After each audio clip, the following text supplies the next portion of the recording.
Bechukotai. He says the Zohar like this.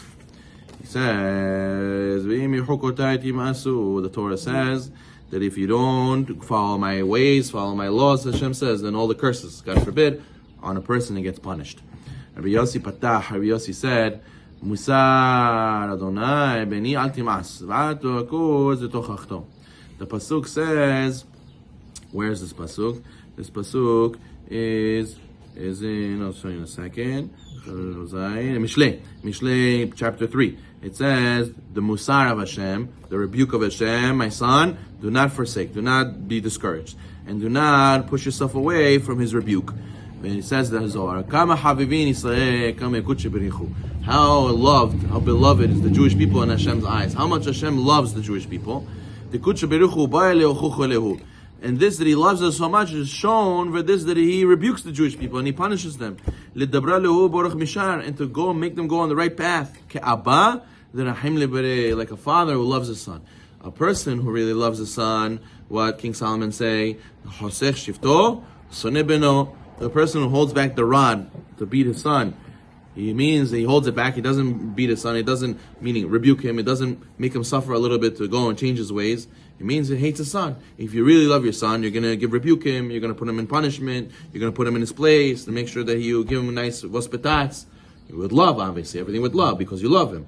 If you don't really love your son, then you won't rebuke him and say, no, it's okay. Let him go. Let him do. It's fine. He'll figure it out. What do you mean? He's going to be raised himself. He's going to learn all these bad things. He's going to grow crooked. He's going to be an adult. It'll be very hard for him to change.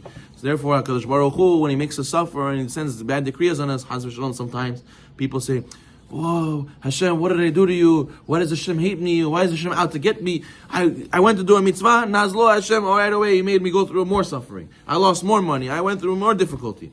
What does Hashem have against me? I don't understand why He's doing this to me. Why am I going through this? The person that says the Zohar Kadosh, the person has to be careful.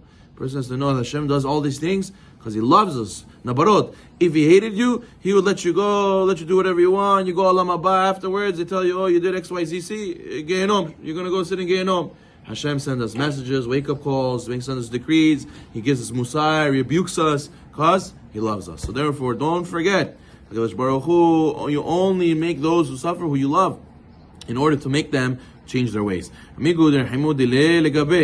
because He has so much love for us, He always has a stick in His hand in order to always put us on the right path. You have sheep, right?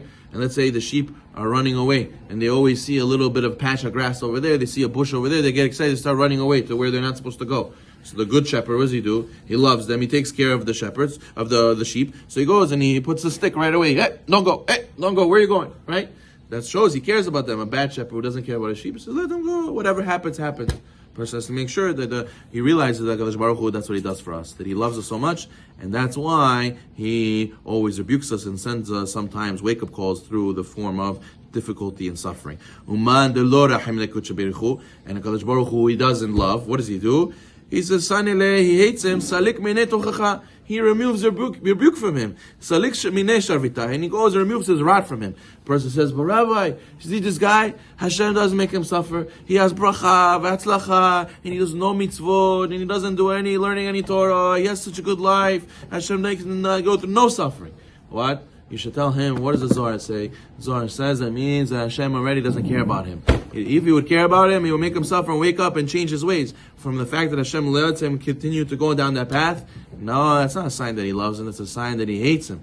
Because the Gemara says, in Masechet Brachot, whoever goes to 40 days without suffering, the person should check himself. Maybe he's getting his Olam Haba in this world. So therefore, it's good that you went through suffering. You have to be tough. You have to overcome yourself, work on yourself, do teshuvah, and the person will get the message. That's why the Rachman Breslev says that a person will go through suffering, and many of the Mekubalim and many of the Hasidic masters say, if you say thank you to Hashem, Rav Arush is big on this. If you say thank you to Hashem for your suffering, the suffering will go away. How does that work? Because the whole reason of the suffering is what? Is for you to change your ways and to realize you need to give more attention to Hashem. You need to go closer to Him. So when you say thank you to Hashem and realize the suffering's from Hashem, you already got the point. You already got the wake-up call. So now Hashem can take away the suffering. He doesn't need to get your attention anymore. You give Him the attention by saying thank you.